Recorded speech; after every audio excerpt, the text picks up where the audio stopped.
അപ്പോൾ പ്രിയപ്പെട്ട പ്രേക്ഷകരെ, പ്രതിഷേധം കടുക്കുമ്പോൾ നമുക്ക് വീണ്ടും ആ ദൃശ്യങ്ങളിലേക്ക് വരാം. ഇനി തിരിച്ചു വീണ്ടും മലപ്പുറത്തേക്ക് നമ്മൾ പോകുന്നു. മലപ്പുറത്ത് എടയൂർ പഞ്ചായത്തിൽ പലേപ്പറമ്പ് പ്രദേശത്ത് വീണ്ടും മണ്ണിടിച്ചിൽ. സ്വകാര്യ വ്യക്തിയുടെ ഉടമസ്ഥതയിലുള്ള കുന്നാണ് അപകട ഭീഷണി ഉയർത്തിയിരുന്നത്. കുന്നിന്റെ മുകൾ ഭാഗം പൂർണ്ണമായും ഇടിച്ചു നിരത്തിയ നിലയിലാണ്. സോണൽ അവിടെ നിന്ന് ചേരുന്നുണ്ട്. സോണൽ, ഇപ്പോൾ എന്താണ് അവിടുത്തെ അവസ്ഥ? അരുൺകുമാർ, ഞാൻ ഈ നിൽക്കുന്നത് ആ കുന്നിൻ മുകളിലാണ്. നമുക്ക് ദൃശ്യങ്ങളിൽ കാണാം, ആ പുതിയതായി വിണ്ട ഭാഗമാണ്. എത്രത്തോളം ഉണ്ട് അതിൻ്റെ ഒരു തീവ്രത എന്നുള്ളത് നമുക്ക് ആ ദൃശ്യങ്ങളിൽ കാണാം. ഇന്നലെ വൈകിട്ടോടുകൂടി ഇടിഞ്ഞ ഭാഗമാണ് ഈ കാണുന്ന ദൃശ്യങ്ങളിൽ. അതിൻ്റെ ഒരു തീവ്രത എത്രത്തോളം ഉണ്ട് എന്നുള്ളത് വെള്ളം നിറഞ്ഞാൽ ഇത് ഇടിഞ്ഞങ്ങ് താഴെ വീഴൂലേ? താഴെ മനുഷ്യര് താമസിക്കുന്നില്ലേ?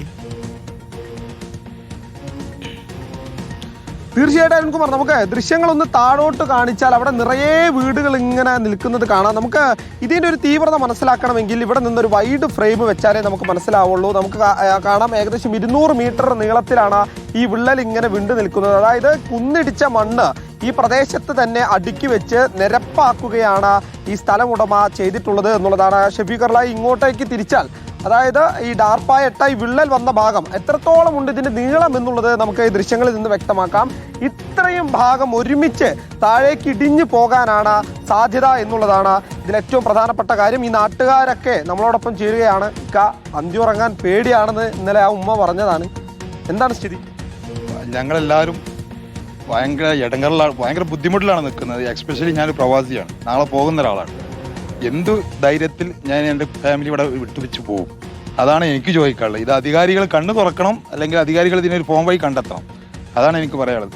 എക്സ്പെഷ്യലി ഇതിൻ്റെ മുന്നേ, വർഷങ്ങൾക്ക് മുന്നേ ഇവിടെ ഒരു മരണം നടന്ന സ്ഥലമാണ്. മണ്ണിടിഞ്ഞിട്ട്, ഇതേമാതിരി മണ്ണിടിഞ്ഞിട്ട് 3 ആളാണോ സംശയമുണ്ട്, അതോ 4 ആളാണോ? വർഷങ്ങൾക്ക് മുന്നേ ഇവിടെ മണ്ണിടിഞ്ഞ് മരണം നടന്ന സ്ഥലമാണ്. ഈ മണ്ണ് സാധാ മണ്ണുമല്ല, മണൽ പോലത്തെ ഒരു മണ്ണുമാണ്. മഴ പെയ്തു കഴിഞ്ഞാൽ ഇന്നിപ്പോൾ അല്പം മഴ മാറി നിൽക്കുന്നതുകൊണ്ട് ഒരു ആശ്വാസം. ഇന്നലെ വൈകിട്ട് മഴ പെയ്തപ്പോൾ വീണ്ടും ഇടിയുന്ന സാഹചര്യം ഉണ്ടായിട്ട് അതാണ് പറഞ്ഞത്. ഞാൻ ഇന്നലെ രാത്രി 12:30 മണിക്ക് ശേഷമാണ് ഞങ്ങൾ വന്നത്. മഴ കഴിഞ്ഞതിന് ശേഷമാണ് ഞങ്ങൾ വന്നത്, എൻ്റെ വീട്ടിൽ വന്നത്. കാരണം അതുവരെ ഞാൻ എല്ലാവരും 300ഓളം വീടുകളുണ്ട് ഇപ്പോൾ താഴത്ത്. പക്ഷെ 40-50 വീടിനാണ് ഏറ്റവും കൂടുതൽ ബാധിക്കുക. ഈ ആദ്യം എത്തുന്ന ഇന്നലെ നമ്മൾ കാണിച്ച ആ വീട്ടിലെ ഗൃഹനാഥനാണ്. പേടിയാണ്. പേടി തന്നെയാണ്. നമ്മൾ തൊട്ടടുത്താണ് നമ്മളെ വീട്. നമ്മൾ മൂപ്പര് എന്ത് പറഞ്ഞു കഴിഞ്ഞാലും മൂപ്പർക്ക് അതൊരു വിഷയമല്ല. നമ്മളെ മേലെ കൂടെ മണ്ണ് പോവുകയാണെങ്കിൽ പോവുള്ളൂ. മൂപ്പരത്തൊന്നും മൈൻഡിങ് ഇല്ലേ. മൂപ്പര് ഇപ്പോഴും പറയണത് എന്താണെന്ന് വെച്ച് കഴിഞ്ഞാൽ മണ്ണ് ഇടിഞ്ഞു പോകില്ല എന്നാണ്. അപ്പോൾ ഒരു ഭക്ഷണം കഴിക്കുന്ന ഒരു വ്യക്തിക്ക് അറിയാമല്ലോ, ഇതിപ്പോൾ ഇത് വന്നു കഴിഞ്ഞാൽ താഴത്തേക്ക് എടുക്കാൻ പോകാന്നുള്ളത്. അപ്പോൾ മൂപ്പർക്ക് ഇപ്പോഴൊരു കൂസലും കാര്യങ്ങളൊന്നുമില്ല. മൂപ്പര് ഇതൊരു വിഷയത്തിൽ തന്നെ എടുത്തിട്ടില്ല. ഒരു ഗൗരവമായിട്ടുള്ള വിഷയത്തിൽ മൂപ്പര് ഇപ്പോഴും എടുത്തിട്ടില്ല. ഇങ്ങനെ പോയി കഴിഞ്ഞാൽ നമുക്ക് ശരിയാവില്ലത്. നമുക്ക് ഈ വേനൽക്കാലം തീരിനോട് കൂടിയിട്ട് ഇതെന്തായാലും മണ്ണ് ഫുള്ളെടുത്ത് ഒഴിവാക്കണം. ഇതിങ്ങനെ ഇടാൻ പറ്റൂല. മണ്ണിൽ ഇന്നലെ പഞ്ചായത്ത് അധികൃതരും ജിയോളജി വകുപ്പ് എത്തിയപ്പോൾ ഈ മണ്ണൊന്ന് ഇടിഞ്ഞു വീഴാൻ സാധ്യത ഉണ്ടെന്ന് പറഞ്ഞു. സാധ്യത ഉണ്ട്. ഇപ്പോൾ ചെയ്യണ്ട.